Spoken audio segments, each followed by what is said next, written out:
সুপ্রিয় দর্শক শ্রোতা, আবারও কিন্তু ইরান, যুক্তরাষ্ট্র এবং ইসরায়েলের মধ্যে যুদ্ধ শুরু হতে যাচ্ছে।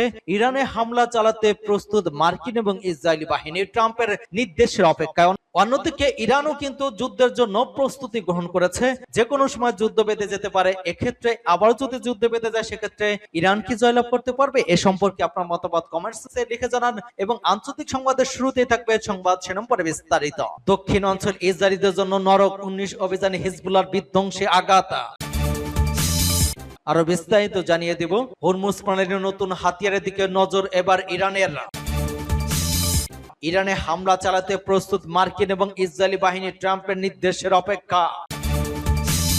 হরমুজ প্রণালীতে 78 বাণিজ্যিক জাহাজের পথ ঘুরিয়ে দিল যুক্তরাষ্ট্র।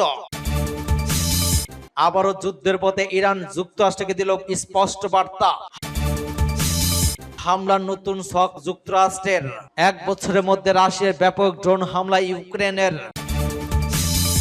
এবং সর্বশেষে জানিয়ে দিব রাশিয়া এবং চীন যেভাবে ইরানকে সহায়তা দিচ্ছে। এতক্ষণ শুনছিলেন সংবাদ শিরোনাম, এখন বিস্তারিত। তবে তার আগে অনুরোধ থাকবে, এই ভিডিওতে একটি লাইক দিন এবং কমেন্টস করে জানিয়ে দিন আপনি কোন জেলা থেকে বা কোথা থেকে আমাদের সাথে যুক্ত রয়েছেন। এবং সংবাদের সর্বশেষ গুরুত্বপূর্ণ আপডেট পেতে চ্যানেলটি সাবস্ক্রাইব করে আমাদের সঙ্গেই থাকুন। ধন্যবাদ। দক্ষিণ অঞ্চলে ইসরায়েলদের জন্য নরক, 19 অভিযানে হিজবুল্লাহর বিধ্বংসী আঘাত। লেবাননের হিজবুল্লাহ গত 24 ঘন্টায় 19টি অভিযানের মাধ্যমে দখলদার ইসরায়েলি বাহিনীর সামরিক ঘাঁটি এবং অবস্থানগুলোতে ব্যাপকভাবে ধ্বংস করেছে। লেবাননের ইসলামী প্রতিরোধ বাহিনীর অপারেশন রুম এক বিস্তারিত বিবৃতি প্রকাশ করে জানিয়েছে, গত 24 ঘন্টায় সীমান্ত এলাকা এবং দক্ষিণ ফ্রন্টের গভীর অঞ্চলে ইসরায়েলি সেনাবাহিনীর অবস্থান এবং সামরিক সরঞ্জামের বিরুদ্ধে 19টি ধারাবাহিক সামরিক অভিযান পরিচালিত হয়েছে। এসব অভিযানে ড্রোন হামলা, ভারী আর্টিলারির গোলাবর্ষণ এবং ধারাবাহিক বিস্ফোরক ফাঁদের বিস্ফোরণে অন্তর্ভুক্ত ছিল, যা দখলদার ব্যাপক ক্ষয়ক্ষতির কারণ হয়ে দাঁড়িয়েছে। প্রতিরোধের যোদ্ধারা আত্মঘাতী ড্রোন, আক্রমণাত্মক কোয়াডকপ্টার ব্যবহার করে ইসরায়েলি সেনাবাহিনীর সহায়ক সরঞ্জামগুলোর উপর লক্ষ্য ভিত্তিক এবং প্রাণঘাতী আঘাত হেনেছে, সূত্র বাস টুডে।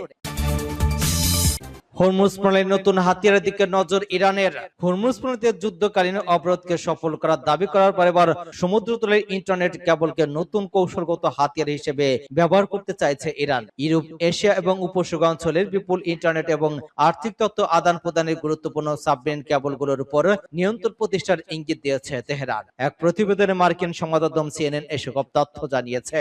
প্রতিবেদনে বলা হয়, ইরান এখন হরমুজ প্রণালীর নিচ দিয়ে যাওয়া সাবমেরিন ইন্টারনেট কেবল ব্যবহারের জন্য বিশ্বের বড় প্রযুক্তি কোম্পানিগুলোর কাছ থেকে ফি আদায়ের পরিকল্পনা করছে। একই সঙ্গে রাষ্ট্রীয় গণমাধ্যমগুলো ইঙ্গিত দিয়েছে, অর্থ পরিশোধ না করলে এসব কেবলে বিঘ্ন করতে পারে। ইরানের সামরিক মুখপাত্র ইব্রাহিম জুলফাকারি সামাজিক যোগাযোগ মাধ্যম এক্সে বলেন, আমরা ইন্টারনেট কেবলের উপর ফি আরোপ করব। ইরানের রিভলিউশন গার্ড সংশ্লিষ্ট গণমাধ্যম জানায়, গুগল, মাইক্রোসফট, মেটা এবং অ্যামাজনের মতো প্রতিষ্ঠানগুলো ইরানের আইন মেনে চলতে হবে। পাশাপাশি সাবমেরিন কেবল পরিচালনাকারী প্রতিষ্ঠানগুলোকে লাইসেন্স ফি দিতে হবে এবং কেবল মেরামত এবং রক্ষণাবেক্ষণ অধিকার শুধু ইরানি কোম্পানিগুলো পাবে। বিশেষজ্ঞরা বলেছেন, সমুদ্রতলের কেবলগুলো বৈশ্বিক ইন্টারনেট ব্যবস্থা মূল ভিত্তি। এগুলোর মাধ্যমে বিশ্বের অধিকাংশ ডেটা, ব্যাংকিং লেনদেন, সামরিক যোগাযোগ, কৃত্রিম বুদ্ধিমত্তা ভিত্তিক ক্লাউড সেবা, অনলাইন গেমিং এবং স্ট্রিমিং পরিচালিত হয়। বলে এসব কেবল ক্ষতিগ্রস্ত হলে বিশ্বব্যাপী বড় ধরনের ডিজিটাল বিপর্যয় ঘটতে পারে। সংযুক্ত আরব আমিরাত ভিত্তিক হাবুতর রিসার্চ সেন্টারের গবেষক মুস্তাফা আহমেদ বলেন, ইরানের রেভলিউশন গার্ডসের কাছে ডুবো রিসোর্ট, সাবমেরিন এবং পানির নিচে পরিচালিত ড্রোন রয়েছে, যা সাবমেরিন কেবলের জন্য ঝুঁকি তৈরি করতে পারে। তিনি বলেন, এ ধরনের হামলা হলে মধ্যপ্রাচ্য এবং এশিয়ার বহু অঞ্চল ভয়াবহ ডিজিটাল বিপর্যয় দেখা দিতে পারে। ইরানে হামলা চালাতে প্রস্তুত মার্কিন এবং ইসরায়েলি বাহিনী, ট্রাম্পের নির্দেশের অপেক্ষা। চীন সফর শেষ করে দেশে ফিরেছেন যুক্তরাষ্ট্রের প্রেসিডেন্ট ডোনাল্ড ট্রাম্প। এই সফরে ইরান যুদ্ধ নিয়ে বড় কোনো সফলতা আসেনি, CNN জানিয়েছে। এর মধ্যে মার্কিন সংবাদ মাধ্যম নিউ ইয়র্ক টাইমস জানিয়েছে, ইরানে বড় ধরনের হামলার প্রস্তুতি নেওয়া হচ্ছে। এজন্য যুক্তরাষ্ট্র এবং ইসরায়েলের বাহিনী সম্পূর্ণ প্রস্তুত।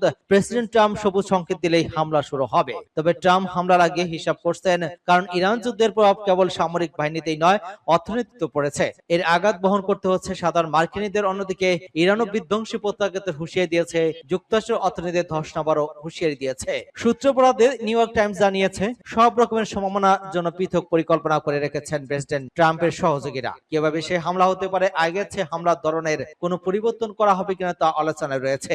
আমেরিকা এবং ইরানের মধ্যে সমঝোতার চেষ্টা করা চলছে বলে পাকিস্তান সহ একাধিক দেশ তাদের প্রতিনিধিরা হোয়াইট হাউসের সঙ্গে নিয়মিত যোগাযোগ রাখছেন। ইরানকে হরমুজ প্রণালী খোলার জন্য রাজি করানোর চেষ্টা চলছে। করছে। যদিও তা সম্ভব হয়, তবে ট্রাম্প সেটাকে নিজের জয় বলে প্রচার করতে পারবেন। ইরানে লাখ লাখ ডলার খরচ করার এই যুদ্ধ অনেক আমেরিকান ভোটার ভালো চোখে দেখছে না, তাই তাদের সামনের যুদ্ধের কোনো না কোনো সাফল্য তুলে ধরতে চান ট্রাম্প। তার নীতি যে ব্যর্থ হয়নি তা প্রমাণ করার চেষ্টা করছেন প্রেসিডেন্ট ট্রাম্প। হরমুজ প্রণালীতে ৭৮টি মার্কিন জাহাজের রোয়াদ ঘুরিয়ে দিল যুক্তরাষ্ট্র।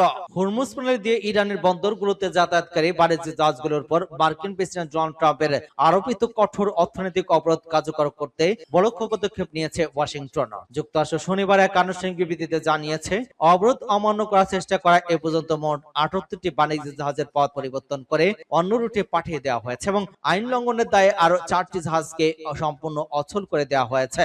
মার সামরিক বাহিনীর সেন্ট্রাল কমান্ড সামাজিক যোগাযোগ মাধ্যম এক্স এ এক পোস্টে ওই তথ্য নিশ্চিত করেছে। জানিয়েছে 16 মে পর্যন্ত নিয়ম মেনে চলা নিশ্চিত করতেই ওই কঠোর ব্যবস্থা নেওয়া হয়েছে। মধ্যপ্রাচ্যে চলমান ওই তীব্র উত্তেজনার সূত্রপাত ঘটেছিল চলতি বছরের 28 ফেব্রুয়ারি। তখন যুক্তরাষ্ট্র এবং ইসরায়েল যৌথভাবে ইরানের সামরিক এবং পারমাণবিক স্থাপনা লক্ষ্য করে বড় ধরনের হামলা চালায়। এই হামলা জবাবে ইরাতে হেরানো ইসরায়েল এবং উপসাগর অঞ্চলে থাকা মার্কিন মিত্রদের উপর পাল্টা প্রতিশোধমূলক ক্ষেপণাস্ত্র হামলা চালায় এবং এক পর্যায়ে বিশ্বের সবচেয়ে গুরুত্বপূর্ণ জ্বালানি রুট হরমুজ প্রণালী সম্পূর্ণ বন্ধ করে দেয়। উল্লেখ্য, হরমুজ প্রণালী হলো বিশ্বের অন্যতম প্রধান খনিজ তেল গ্যাস সরবরাহ পথ, যা পারস্য উপসাগর অঞ্চলকে ওমান উপসাগর এবং আন্তর্জাতিক বাজারের সাথে সংযুক্ত করে। ইরান ওই কৌশলগত জলপথ বন্ধ করে দেওয়ার পর থেকেই বিশ্বব্যাপী তেল এবং গ্যাসের সরবরাহ মারাত্মকভাবে বিঘ্নিত হয় এবং আন্তর্জাতিক জ্বালানি বাজারে তীব্র উদ্বেগ ছড়িয়ে পড়ে। আবারও যুদ্ধের পথে ইরান যুক্তরাষ্ট্রকে দিল স্পষ্ট বার্তা। আলোচনা ব্যর্থ হলে যুক্তরাষ্ট্রের সঙ্গে সরাসরি সামরিক সংঘাতে ফিরতে প্রস্তুত থাকার কথা জানিয়েছে ইরান। দেশের পররাষ্ট্রমন্ত্রী আব্বাস আরগচি স্পষ্ট করে বলেছেন, চলমান উত্তেজনার প্রভাব শুধু মধ্যপ্রাচ্যে সীমাবদ্ধ নেই, তা মার্কিন সাংবাদিকদের জীবনেও পড়েছে। আল জাজিরা এক প্রতিবেদনে এই তথ্য জানানো হয়। এক্সে দেওয়া পোস্টে আরগচি বলেন, ইরানের বিরুদ্ধে ওই যুদ্ধের ক্রমবর্ধমান ব্যয় শেষ পর্যন্ত আমেরিকানদের বহন করতে হবে। পোস্টের সঙ্গে তিনি মার্কিন ট্রেজারি বন্ডের সুদের হার বৃদ্ধি এক চিত্র তুলে ধরেছেন। গত 28 ফেব্রুয়ারি সংঘাতে শুরু হওয়ার পর হরমুজ প্রণালী কার্যত বন্ধ হয়ে যায়। যুক্তরাষ্ট্র জ্বালানি ব্যয় এবং মূল্যস্ফীতি বেড়েছে বলে দাবি করেন তিনি। বিশ্বের মোট তেল এবং গ্যাস পরিবহনের প্রায় 1/5 ওই প্রণালী দিয়েই হয়ে থাকে। আর গছি বলেন, জ্বালানির দাম বৃদ্ধি এবং শেয়ার বাজারের অস্থিরতা ছাড়াও বড় চাপ আসবে যখন ঋণ এবং ঋণ গ্রহণের সুদের হার বাড়তে থাকবে। ইতিমধ্যেই গাড়ি ঋণ খেলাপির হার 30 বছরের মধ্যে সর্বোচ্চ পর্যায়ে পৌঁছেছে বলে উল্লেখ করেন তিনি। তার ভাষ্য, যুদ্ধের হুমকি যতদিন থাকবে ততদিন মূল্যস্ফীতির চাপও বাড়বে এবং পরিস্থিতি মন্দার দিকে যেতে পারে। ইরানের পার্লামেন্টের স্পিকার মোহাম্মদ বাকের গালিবাফ একই সঙ্গে প্রসঙ্গ তুলে ব্যঙ্গ করে বলেন, উচ্চ সুদ ঋণ দিয়ে একটি অভিমানী দুর্বৃত্ত যুদ্ধ চালানো হচ্ছে, যা নতুন বৈশ্বিক আর্থিক সংকট থেকে ডেকে আনতে পারে। হামলার নতুন ছক যুক্তরাষ্ট্রের। ইরানে নতুন করে হামলা চালানোর ছক করছেন যুক্তরাষ্ট্র এবং ইসরায়েলের বিশ্ব সামরিক নেতারা। মার্কিন প্রেসিডেন্ট ডোনাল্ড ট্রাম্পের অনুমোদন পেলে আবার ইরানে হামলা শুরু করবে তারা। এরই মধ্যে যুক্তরাষ্ট্র সিরিয়াস হলেই পরবর্তী ধাপের আলোচনা বসার ইঙ্গিত দিয়েছেন ইরানের প্রেসিডেন্ট মাসুদ পেজেশকিয়ান। যুক্তরাষ্ট্রের সামরিক কর্মকর্তার বরাত দিয়ে মার্কিন সংবাদ মাধ্যম ওয়াশিংটন পোস্ট জানিয়েছে, অপারেশন এপিক ফিউরি আবার শুরুর সমন্বয়ে পরিকল্পনা করেছে পেন্টাগন। গত মাসে প্রেসিডেন্ট যুদ্ধবিরতির ঘোষণা করার পর সাময়িকভাবে ওই অভিযান স্থগিত করা হয়েছিল। তাই এবার একটি নতুন কোন নামও শুরু করতে পারে। অভিযান সংক্রান্ত আলোচনার বিষয়ে নাম প্রকাশ না করার শর্তে ওয়াশিংটন পোস্টকে মধ্যপ্রাচ্যের দুজন কর্মকর্তা জানিয়েছেন, আগামী সপ্তাহের মধ্যেই ইরানের বিরুদ্ধে সম্ভাব্য হামলা আবার শুরু করার জন্য যুক্তরাষ্ট্র এবং ইসরায়েল ব্যাপক প্রস্তুতি নিচ্ছে। যুদ্ধবিরতি কার্যকর হওয়ার পর থেকে এটাকে সবচেয়ে বড় প্রস্তুতি বলে মনে হচ্ছে। ট্রাম্প আবার সামরিক হামলা শুরুর সিদ্ধান্ত নিলে ইরানের সামরিক এবং অবকাঠামোগত লক্ষ্যবস্তুগুলোতে আরো জোরালো বোমা হামলা চালানো হবে। কর্মকর্তারা বলেন, অন্য একটি বিকল্প হতে পারে মাটির গভীরে লুকিয়ে রাখা পারমাণবিক উপাদানগুলো ধ্বংস করতে স্পেশাল অপারেশন ফোর্সকে বিশেষ অভিযান চালাতে দক্ষ বাহিনী মাটিতে নামানো। ট্রাম্পকে এই বিকল্প দেওয়ার উদ্দেশ্যে গত মার্চে বিশেষ অভিযান দক্ষ বাহিনীর কয়েক সদস্য মধ্যপ্রাচ্যে পৌঁছান। বিশেষিত পদাতিক সৈন্য হিসেবে ইস্পাহান পারমাণবিক কেন্দ্রে ইরানের উচ্চ সমৃদ্ধ ইউরেনিয়ামকে লক্ষ্য করে চালানো অভিযানে তাদের ব্যবহার করা হতে পারে। তবে এই ধরনের অভিযানে হাজার হাজার সহায়ক সেনার প্রয়োজন হবে, যারা সম্ভবত একটি নিরাপদ বেষ্টনী তৈরি করবে এবং ইরানিদের সৈন্যদের সঙ্গে সরাসরি যুদ্ধে জড়িয়ে পড়তে পারে। এই বিকল্পের বিপুল পরিমাণ প্রাণহানির বড় ঝুঁকি রয়েছে। এদিকে ইরানের কর্মকর্তারা জানিয়েছেন, তাদের নেতারাও যুদ্ধাবস্থায় ফিরে যাওয়ার প্রস্তুতি নিচ্ছেন। ইরানের পার্লামেন্টের স্পিকার মোহাম্মদ বাগের গালিবাফ গত সোমবার সামাজিক যোগাযোগ মাধ্যমে এক পোস্টে জানান, যে কোনো আগ্রাসনের উপযুক্ত জবাব দিতে আমাদের সশস্ত্র বাহিনী প্রস্তুত। এক বছরের মধ্যে রাশিয়া ব্যাপক ড্রোন হামলা ইউক্রেনের রাশিয়া বিভিন্ন অঞ্চলে ইউক্রেনের ব্যাপক ড্রোন হামলার অন্তত 4 জন নিহত হয়েছেন। এতে করে গত এক বছরের বেশি সময়ের মধ্যে সবচেয়ে বড় হামলার শিকার হলো মস্কো। রবিবার চালানো ওই ব্যাপক হামলায় এখন পর্যন্ত অন্তত 4 জন নিহত হওয়ার খবর নিশ্চিত করেছে দেশটির কর্তৃপক্ষ। এরই মধ্যে মস্কো অঞ্চলে মারা গেছেন 3 জন এবং বেলগ্রদ অঞ্চলে 1 জন নিহত হয়েছেন। মস্কোর আঞ্চলিক গভর্নর আন্দ্রেই বোরবেভ জানিয়েছেন, রাজধানী উত্তর থিমকি এলাকায় একটি আবাসিক বাড়ি ড্রোনের আঘাতে ক্ষতিগ্রস্ত হলে এক নারী নিহত হন। উদ্ধারকারীরা সেখানে ধ্বংসস্তূপের নিচে আরো একজনের সন্ধান করেছেন। এছাড়া মিমতিসি জেলার ফতুরগ্রামী গ্রামে আরো 2 পুরুষ নিহত হয়েছেন। হামলা বেশ কয়েকটি বহুতল আবাসিক ভবন এবং অবকাঠামো ক্ষতিগ্রস্ত হয়েছে। মস্কোর মেয়র সের্গেই সেরিয়ান জানিয়েছেন, মধ্যরাত থেকে মস্কোর দিকে ধেয়ে আসা 81 ড্রোন ভূপাতিত করেছে রাশিয়ার প্রতিরক্ষা ব্যবস্থা। ড্রোনের আঘাতে 12 জন আহত হয়েছে, যাদের বেশিরভাগ মস্কোর একটি তেল শোধনাগারের প্রবেশের কাছে ছিলেন। তবে সতর্কতার মূল প্রযুক্তির কোনো ক্ষতি হয়নি।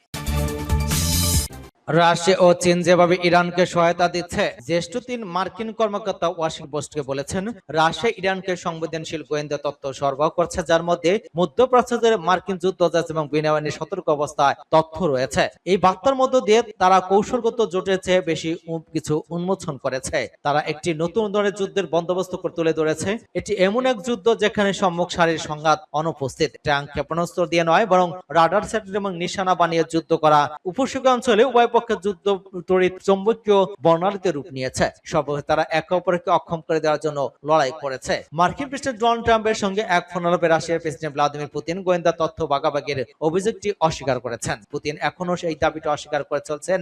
রাশিয়া ইউক্রেনের বিরুদ্ধে যুদ্ধ পরিচালনা করতে গিয়ে ইরানি ড্রোন এবং গোলাবারুদ পেয়েছে। তারা দেখেছে যে রাশিয়ার বিরুদ্ধে যুদ্ধ করতে দেশটির বিভিন্ন জায়গায় নিশানা করে হামলা চালানোর জন্য যুক্তরাষ্ট্র তাদের গোয়েন্দা তথ্য সরবরাহ করছে, যার মধ্যে পুতিনের বাসভবনের কাছাকাছি অবস্থান রয়েছে। মস্কোর পক্ষে সব মাথা হিসেবে রাখা কঠিন কাজ নয়। জটিল সমস্যা সমাধানে গোয়েন্দা তথ্য গুরুত্বপূর্ণ ভূমিকা রাখে। পুতিন কেবল এটি ব্যবহার করছেন।